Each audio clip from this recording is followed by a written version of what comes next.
कक्षा 10 गणित का अध्याय 13 पृष्ठीय क्षेत्रफल और आयतन या सरफेस एरिया और वॉल्यूम पर आधारित है। तो सरफेस एरिया और वॉल्यूम ये हमारे लिए कोई नई बात नहीं है। इसके पहले हमने विभिन्न प्रकार की ठोस आकृतियों जैसे घन, घनाभ, बेलन, शंकु और गोला का पृष्ठीय क्षेत्रफल और आयतन निकालना सीख लिया है, लेकिन यह आकृतियां अलग अलग या अकेले हुआ करती थी, तब इनका पृष्ठीय क्षेत्रफल और आयतन हम निकालते थे।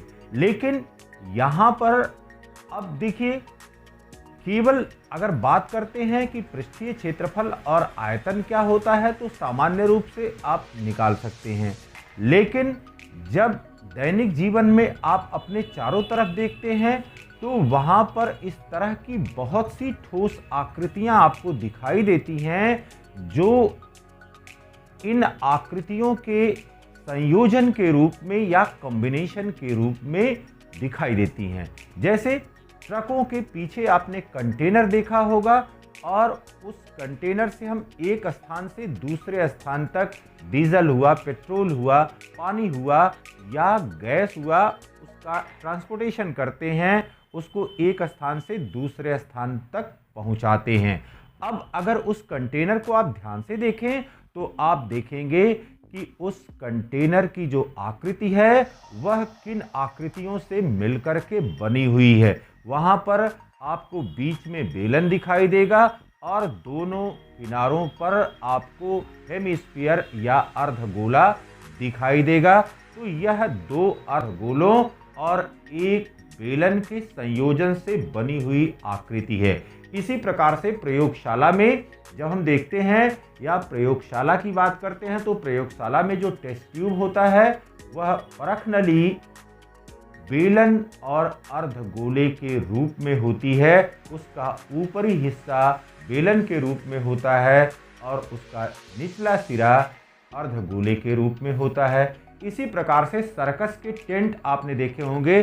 सर्कस के टेंट की जब बात करते हैं तो सर्कस का टेंट आप देखेंगे ऊपर शंकु के आकार का होता है, लेकिन जो उसका आधार होता है या बेस होता है वह एक बेलन की तरह होता है, वह एक बेलनाकार आकृति का होता है। इसी प्रकार से आइसक्रीम कोन की जब बात करते हैं तो आइसक्रीम कोन भी आप देखेंगे तो नीचे की ओर वह शंकु के आकार का होगा और ऊपर जो आकृति होती है वह अर्धगोले के रूप में होती है।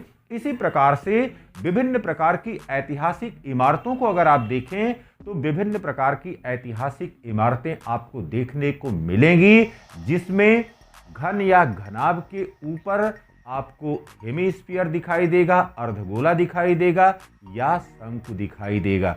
तो कहने का मतलब है कि हमारे दैनिक जीवन में ऐसी बहुत सी आकृतियां हमको दिखाई देती हैं जो कि दो या दो से अधिक ठोस आकृतियों के संयोजन से बनी होती हैं। तो इस अध्याय का हमारा एम क्या है? इस अध्याय का हमारा उद्देश्य है कि इस प्रकार से संयोजन से बने हुए दो या दो से अधिक ठोस आकृतियों के संयोजन से बनी हुई आकृतियों का हम किस प्रकार से पृष्ठीय क्षेत्रफल ज्ञात करते हैं और किस प्रकार से इनका आयतन ज्ञात करते हैं। पर जो दूसरी बात यहाँ पर हमको ध्यान रखनी है या दूसरी बात यहाँ पर जो इस अध्याय में पढ़नी है कि जब एक ठोस का रूपांतरण दूसरे ठोस में होता है तो उस समय आयतन में कहीं कोई परिवर्तन नहीं होता है, लेकिन बदलता क्या है? वहां पर लंबाई बदल सकती है, वहां पर चौड़ाई बदल सकती है। अगर वह आकृति बेलनाकार है या शंकु के आकार का है या गोला के आकार की हो रही है तो उसमें त्रिज्याओं में परिवर्तन हो सकता है। तो उनकी गणना हम किस प्रकार से करते हैं। इसी प्रकार से तीसरा जो भाग यहाँ पर हमको पढ़ना है वह शंकु के छिन्नक पर आधारित है। तो शंकु का छिन्नक क्या होता है? शंकु के छिन्नक का अर्थ हुआ कि शंकु के